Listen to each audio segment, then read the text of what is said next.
Happy Wednesday! You're listening to Momma Murdered a Podcast. I'm your host, AB. This week on Momma Murdered a Podcast, we'll be covering the case of Robert the Doll.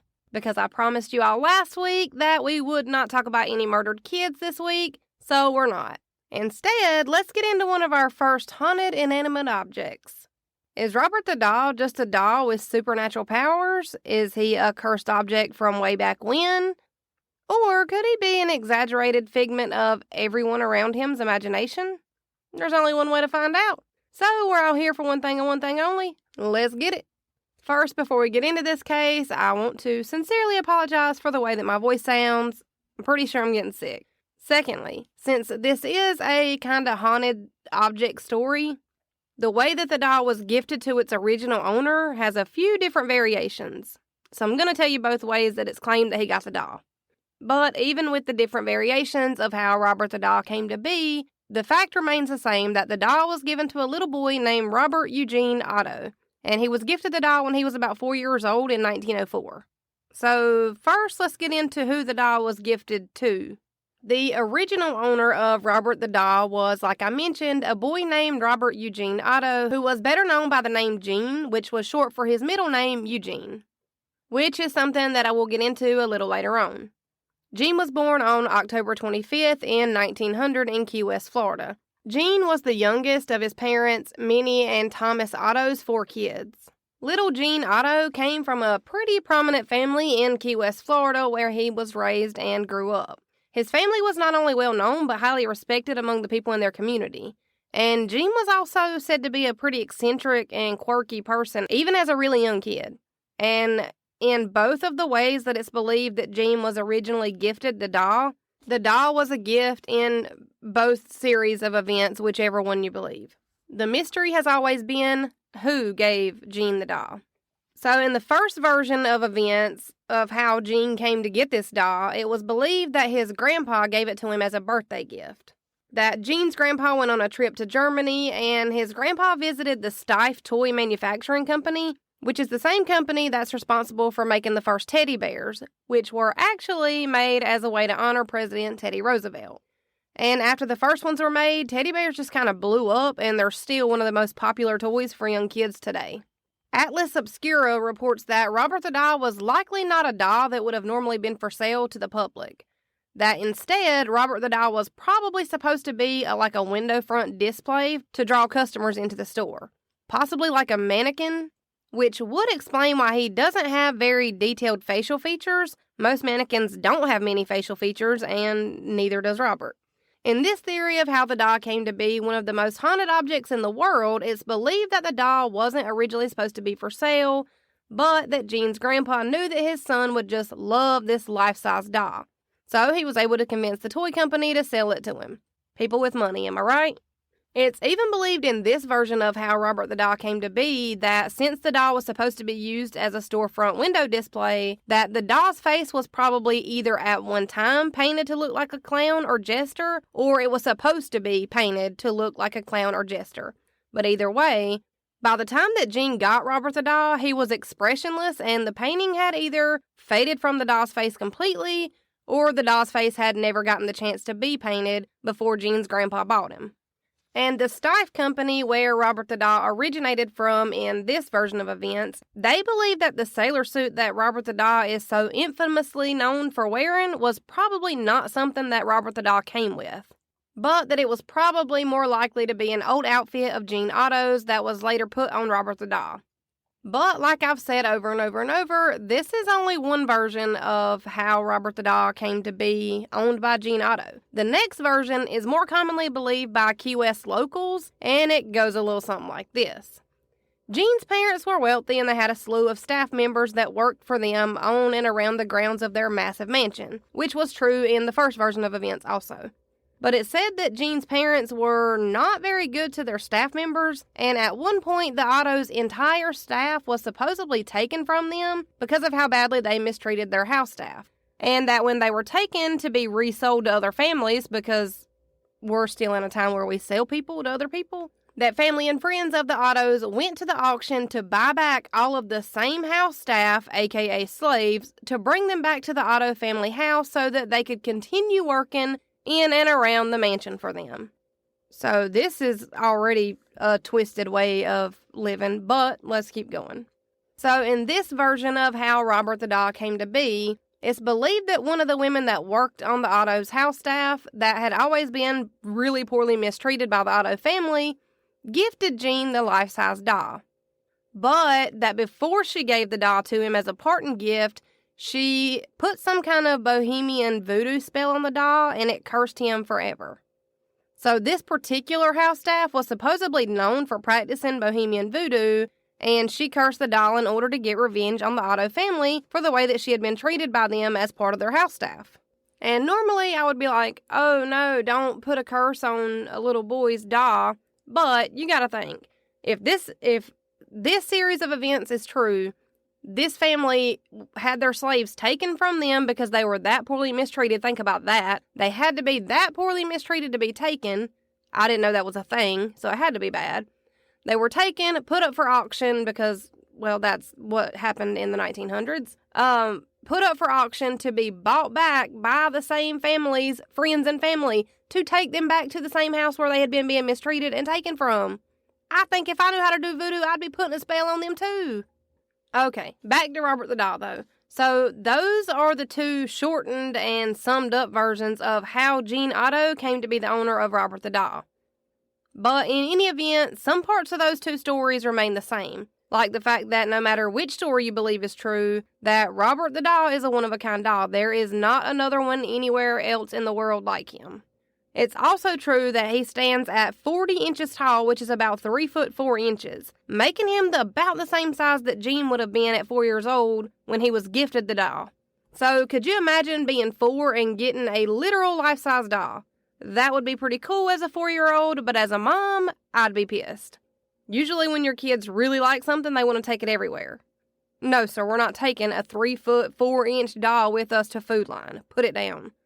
Robert the Doll is a life-size doll, and he's stuffed with a wooden type of wool called excelsior, and his 2 eyes are small and beady, but they're made out of buttons, and his outside is soft like a cotton-type material. He's dressed in a sailor suit that is believed to be one of Gene's old outfits that Robert the Doll was dressed in, and he's just been wearing that outfit every day since. You nasty. But this doll wasn't your run-of-the-mill, mass-produced, everyone in the neighborhood had one kind of doll. This doll has no facial features, no expressions or smiles of happiness, and it's said to be one of the most cursed objects in the world. One strange thing that I could never seem to get over while I was researching this is that up until this point in Gene's life, he had always gone by his first name, which was Robert. He had gone by the name Robert up until he was 4 when he was gifted Robert the Doll. When he was given the doll, he gave up his first name that he had been going by for the first 4 years of his life already and started going by his middle name, which was Gene.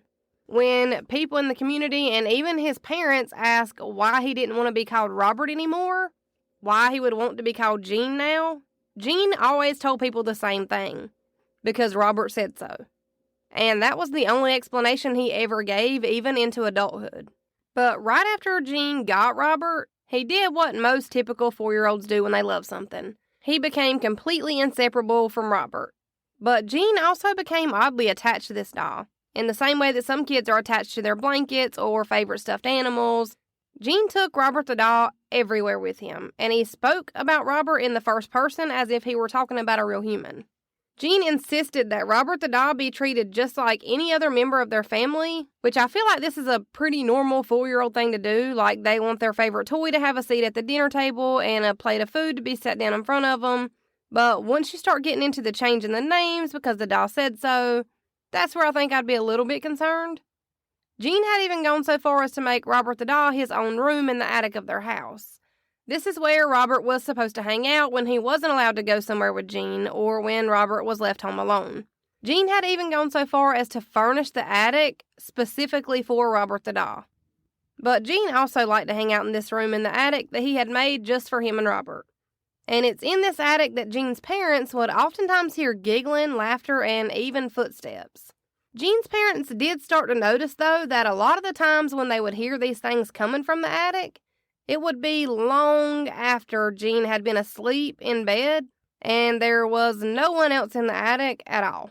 Jean and Robert were completely inseparable. They did everything together, they went everywhere together, and Jean's parents even noticed that they could sometimes hear Jean talking to Robert, like carrying on a full-blown conversation between himself and Robert the doll.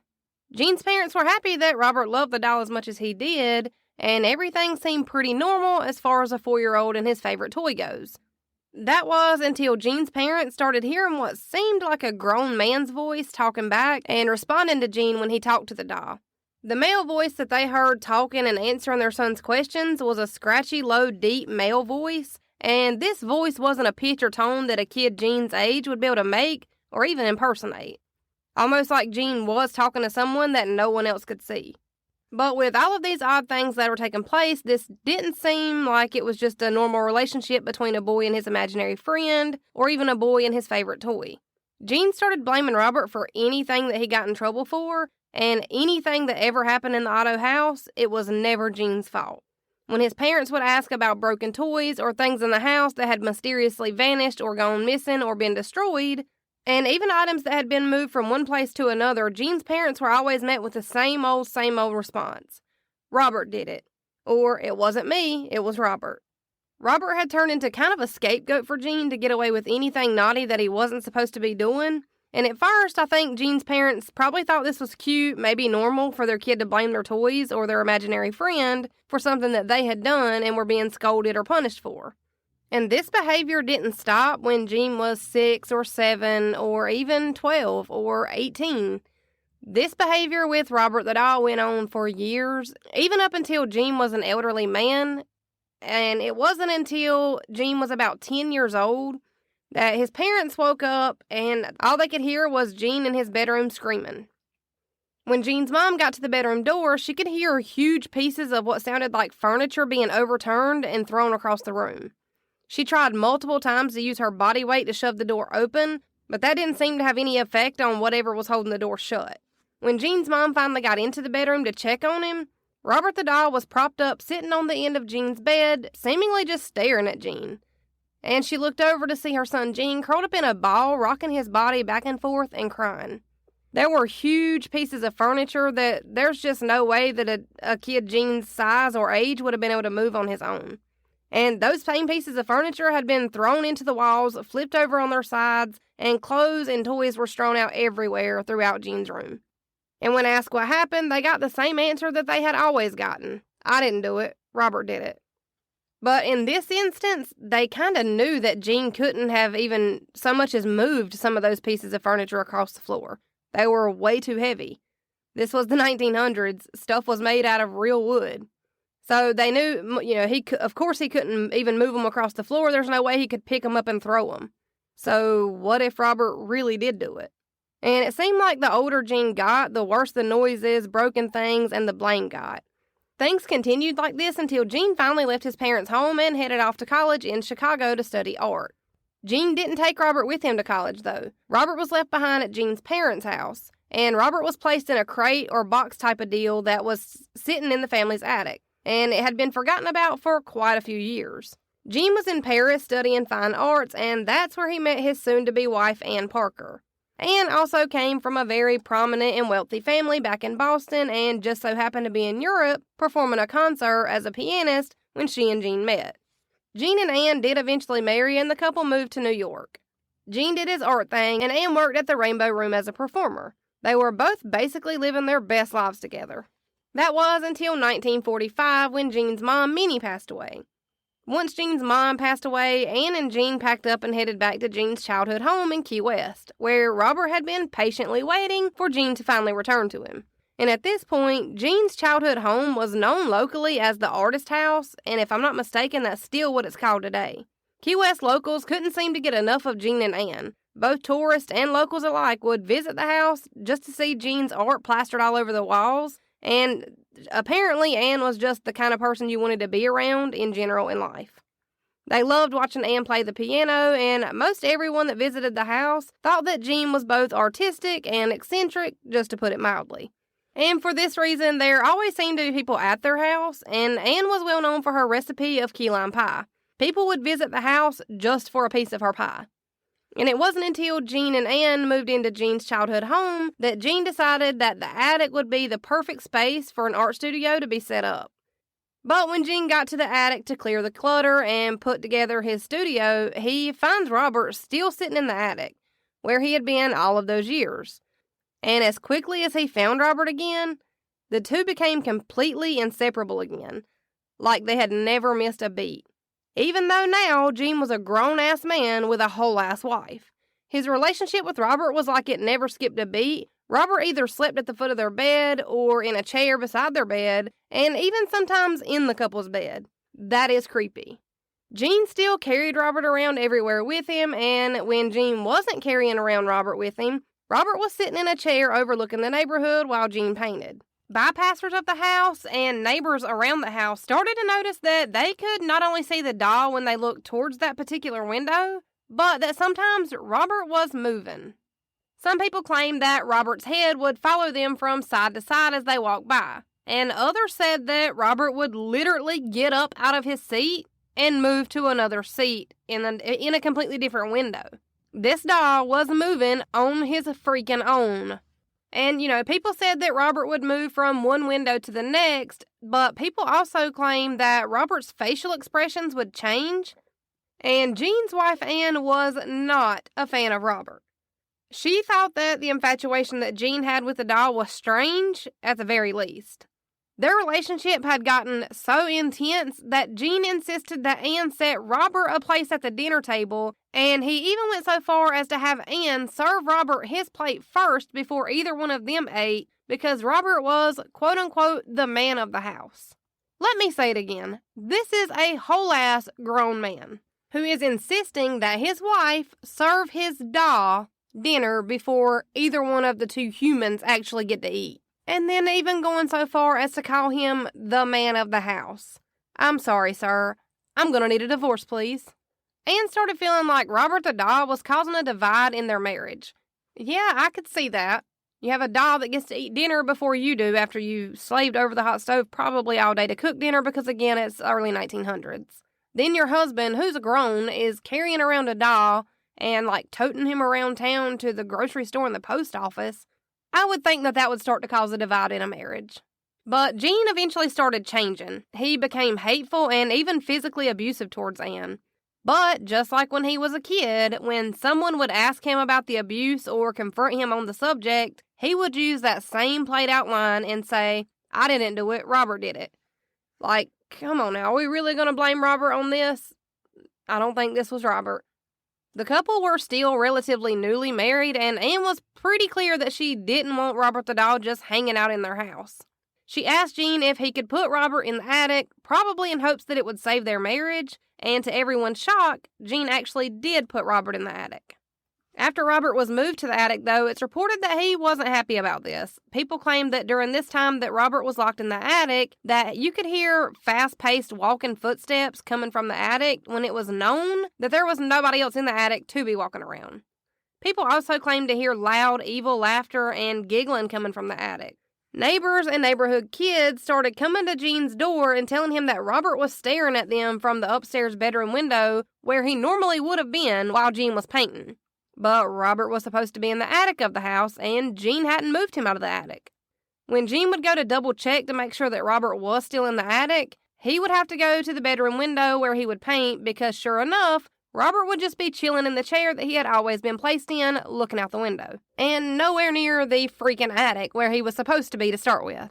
And this started happening pretty regularly, where Jean would lock Robert back in the attic, and when someone would mention that Robert was moving from window to window again, Jean would go check every time, and every single time, Robert would be sitting in the chair in the room where Jean painted, when Jean knew for a fact that he had Robert locked in the attic and not in the bedroom chair.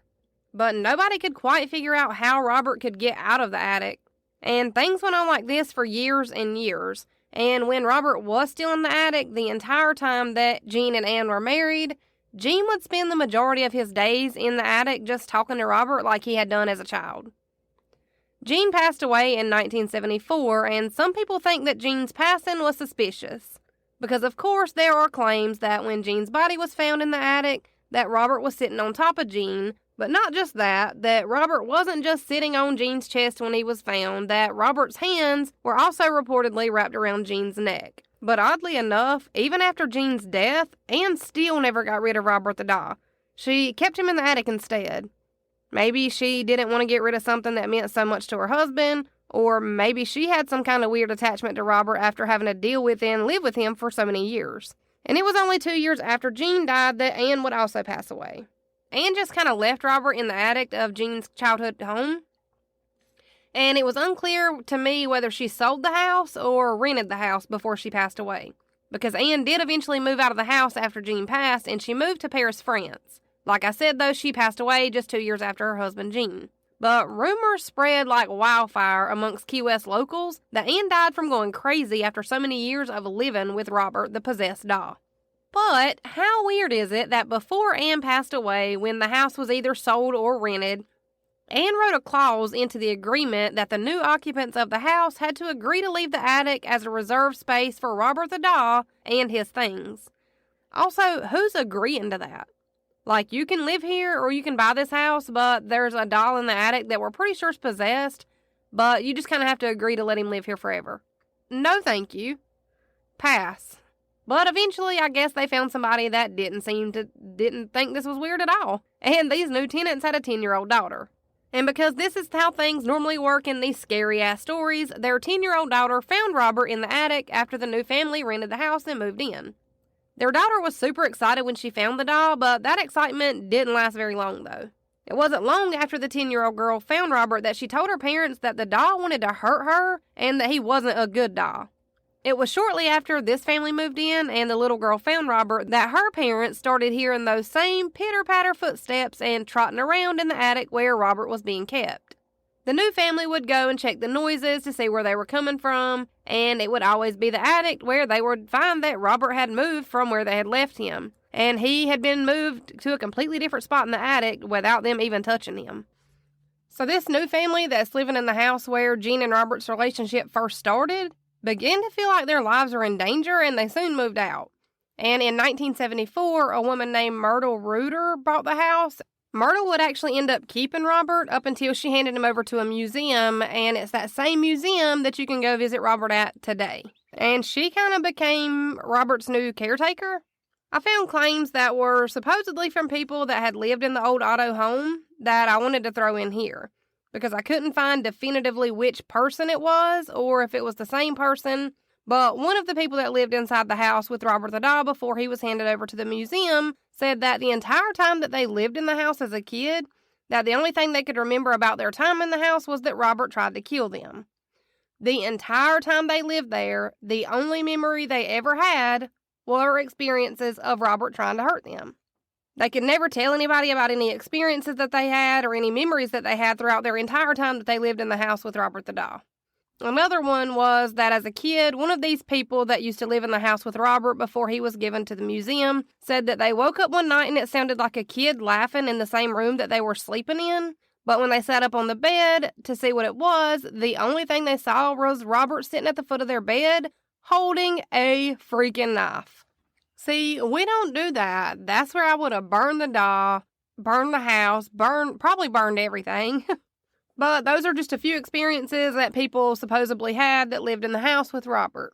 So back to the newest owner of the house where Robert and Jean's relationship started, Myrtle Reuter. And now Myrtle Reuter and Robert were living in this house, and they lived together for 6 years. Visitors have been said to hear footsteps, strange noises throughout the house, and bless their hearts if Robert heard somebody speak an ill word about Jean Otto. Because people claimed that they would actually watch Robert's facial expressions change if somebody so much as spoke one single ill word about Jean in his presence. That was the biggest no-no. But aside from the strange noises and evil laughter, Robert and Myrtle seemed to be okay with living with each other. They coexisted together, and it even seems that she had gotten used to some of the strange things that happened, the footsteps, things moving, the laughter, the giggling. And she was comfortable with Robert moving around the house like he paid rent there. So, I guess whatever works for you. And like I mentioned, the two lived together for about 6 years. But after one incident where Robert locked Myrtle inside of a room inside of her own house, this kind of seemed to be her crossing the line point. And that seemed to be the breaking point where Myrtle decided to hand Robert over to the East Martello Museum in 1994. The museum already had a reputation of being haunted all by itself, and it's still located in Robert's old stomping grounds in Key West. Myrtle let the museum know that Robert did move on his own, that he created loud footstep noises, and that he seemed to be able to talk to children and also seemed to be aware of what was going on around him. She told the museum that Robert had to be haunted. But sadly, it was only a few months after Myrtle handed Robert the doll over to the museum that she also passed away. This seems to be a recurring theme if you really pay attention to when people passed away in this story. The museum must not have believed what Myrtle tried to tell him about Robert, though, or maybe the museum owners and staff didn't think people would be interested in a doll because they didn't even have Robert on display in the museum to begin with. But between Key West locals and tourists who have heard what Robert was capable of, damn near begged for Robert to be brought out and put on display. So, the museum then decided they would put Robert in a glass case, where he's propped up in a small wooden chair, still dressed in Gene Otto's old sailor outfit, with a weird-ass stuffed puppy on his lap. Robert being in this glass case could be for a few reasons. It could be to keep visitors from touching or damaging Robert to protect his unique-like stature, but it could also be a way for the museum to keep the staff safe from Robert. And a weird fun fact about Robert and Gene is that the East Martello Museum, where Robert is located at now, Gene actually designed the gallery of that museum where Robert sits today, according to RobertTheDoll.com. Is this a coincidence, or did Robert and Gene make this reunion possible? And you can't just walk through this museum like any other museum, though. There are rules to this shit. Rules that every individual guest that visits Robert the Doll must obey and follow, or they'll be held to pay. The first rule of the museum for visiting with Robert the Doll is that you must introduce yourself in a polite and respectful manner. And if, God forbid, there's some reason that you may feel the need to take a picture with Robert, or even take a picture of Robert by himself, then you would best be served to ask permission politely before doing so.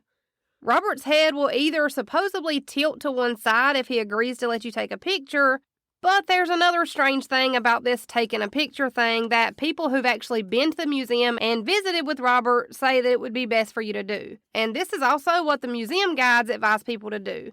The tour guides just basically tell you to ask permission to take a picture with Robert, and if Robert's head doesn't actually tilt to one side to say whether it's okay or not, if you take the picture without asking permission and asking it politely, then there's likely something really awful to happen to you for being disrespectful or for taking his picture without his permission. And there are actually tens of thousands of people who have taken Robert's picture without his permission, or people who have been disrespectful or, came in jokingly like it was no big deal. The museum actually gets upwards of 10,000 letters of apology addressed to Robert the Doll each year. And there are people that also send sweet treats and candies with their apology letters to Robert because, according to Gene Otto, Robert loved candy because he has a digestive tract. So people that write these letters to Robert are begging for forgiveness, or basically asking Robert to break whatever curse or bad spells or curses of bad luck that Robert's bestowed upon them.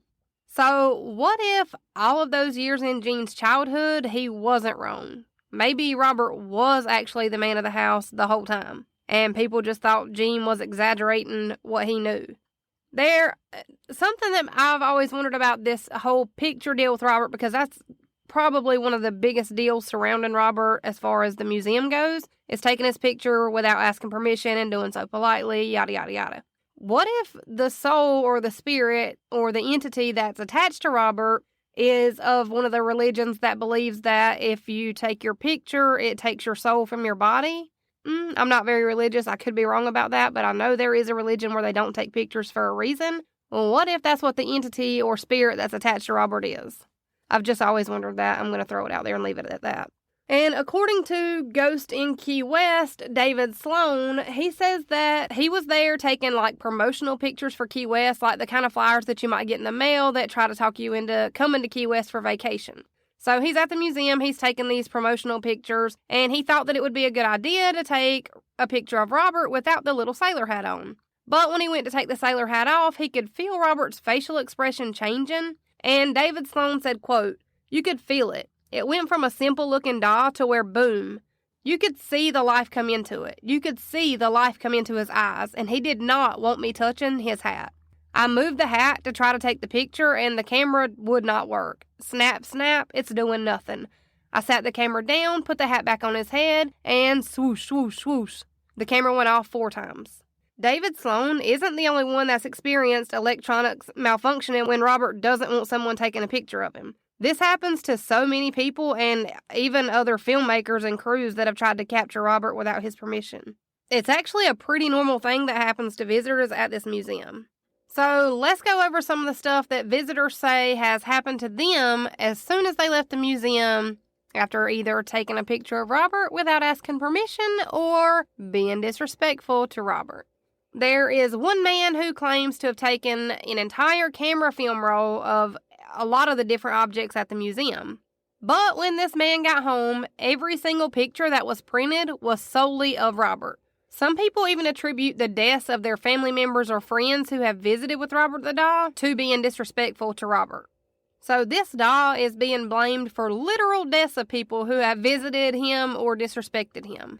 There are people that have visited Robert in the museum and taken his picture without permission, or they did something really disrespectful. They claim that incredibly bad things have happened to them immediately after leaving the museum. People claim to have gotten into super serious car accidents right after leaving the museum and right after being disrespectful in one way or another.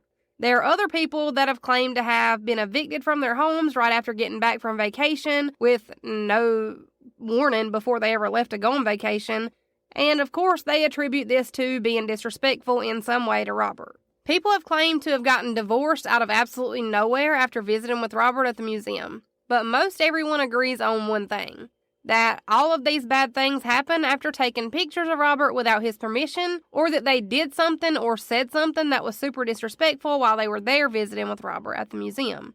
There's supposedly an entire room where the walls are covered in apology letters from people of all ages, races, and people from all over the world. It isn't just like kids writing their apology letters. It's adult, elderly people, doctors, lawyers, police officers, literally everybody. I actually found a letter from a man that was like 72 years old apologizing to this doll and asking him to please break the curse. There are some staff members that work at the museum where Robert is kept that have reported seeing Robert's facial expressions change right in front of their eyes. So it's not like they looked at him and looked back and they noticed something different. They claim to have seen it happen in front of their own eyes. There are other staff members who say that they've seen Robert hold his hand up to the glass that he's kept in and like touching the glass right in front of their eyes. Like, they would look at him 1 minute and his hands were where they belonged and they'd go to turn a light off or shut a door. And when they turned back to look, Robert's hand would be sitting there pressed up against the glass. Not at all in the same pose or position where he had just been. Employees that work at the museum where Robert resides aren't even allowed to close up and lock up the museum by themselves just because they've had too many incidences where people have gotten locked in different rooms and other times where somebody's almost been fired for not closing the museum in the proper manner when they swear they locked everything up like it was supposed to be. Which I guess luckily the owners are aware of the haunted things that happen at this museum, and they've just made it so that no one has to close alone and so that no one is solely responsible for not turning this light out or not locking this door. They literally have to check everything twice in order to even be able to lock up the museum. So Robert's kind of like this haunted Santa, making everybody check things twice and always watching. There are some employees that have claimed to clean Robert the doll and his case the night before closing the museum and then going into the museum the next morning to open for business, and there being like dust particles or large amounts of dust on Robert still, like he hadn't just been cleaned the night before. But how wild would it be if this was just an employee blaming Robert because they were ready to leave the night before and they didn't actually take the time to clean him? And one employee of the museum swears that when they came into the room to open the museum for the day, that there was an empty chair sitting in front of Robert's glass case that had not been there the night before. But nothing seemed disturbed or moved or out of place. Nothing was missing. People kind of speculate that since Gene designed the gallery that Robert sits in now, that maybe it's the spirit of Gene Otto just coming back to visit his closest childhood friend. People that work at the museum hate closing the museum at the end of the night, though, just because Robert is said to move from place to place within his glass case that he lives in. They all claim that Robert would be moved from one place to another inside of the glass casing that he stays in, and it just kind of freaks them out. Not that he would necessarily be outside of the glass case that he lives in, just like he moves from one spot in the glass case to another, but no one ever seems to actually see him move from spot to spot in the glass case. So that's weird. Zach Baggins from the Travel Channel and the show Ghost Adventures. He's also the host of another show called Deadly Possessions, and on one of the Deadly Possession episodes, Zach was actually introduced to Robert the Doll by his current caretaker. Zach very politely asked to take a picture with Robert the Doll, but also while letting Robert sit on his lap. Zach also had people on the show who had visited with Robert before this, even up to a few years before this, and they only came on the show to ask forgiveness for Robert to try to break their curse of bad luck or whatever they felt like Robert had done to them when they visited. There just so happens to be a YouTube channel called Sam and Colby that had uploaded a very detailed video about Robert the Doll literally the same night that I was putting my episode notes together. I was finishing my research, double-checking everything to make sure there weren't things that I missed, and making sure that I cross-checked everything with multiple sources, and I just happened to search YouTube, and I stumbled across a video that had been posted 5 hours before I started my notes. And I can say with 1,000% certainty that I don't watch Sam and Colby, and that it's not normally the kind of YouTube channel that I would even consider using notes for. So when my youngest son, who's 9, he loves Sam and Colby, so when I clicked on it, it was just basically him watching it because he had heard me talk about Robert the Doll. I've been talking about it all week with my husband, and, he was like, oh, they did an episode, let's watch it. So I'm wrapping gifts, and I'm just kind of listening in the background to see if I heard something that I hadn't heard before or, something that I might be able to check against other sources. And that's when I heard that they were going to reveal Robert the Doll's face for their users and that they were going to leave his face on the screen for a full 10 seconds to take a picture of Robert from the TV. If it makes sense, they're going to post a 10-second clip of Robert the Doll, and you can decide to take a picture of your TV screen or not. And, you could ask permission or not. And I don't know if this counts, but I said a quick, hey, buddy, I'm going to take a picture of you in my head before I did snap a picture of my TV. So I guess we'll see what happens. I'll post a picture on all my social medias. You can find them at murdered_momma. And I'll probably post like a content warning just because a lot of people take this doll very seriously. And who knows, they may have good reason. And also, just want to throw this out there, I took that picture of my TV, and the very next morning I have been sick since then, and that's why my voice sounds gross. So hopefully this isn't Robert, and hopefully my little prayer in my head worked, and I didn't need to say it out loud. And as I'm listening back, I realized how I just sounded. That wasn't to say that I don't believe in the supernatural or spirits or entities. I just haven't ever been lucky enough to experience something like that. So I guess I'm more of a I'll believe it when I see it type of person, because I'm super infatuated with everything ghostly and just as much into that as I am true crime. So I just like to experience it for myself before I can say definitively that I believe in ghosts. And I always say I'd like to experience like a haunting or a ghost, and then I know that I would react like a literal child if I did. And I would probably hide under my sheets and piss my pants. So there's that. And that is the end of our first haunted object story. I really liked doing this. It was a lot of fun, and it was kind of a break from the harder stuff that we talk about. So we may do a few more of these in between the harder cases to listen to. And that's all for now. Let's do it again. Same time, same place, next Wednesday. See you then. That's how my mama murdered a podcast.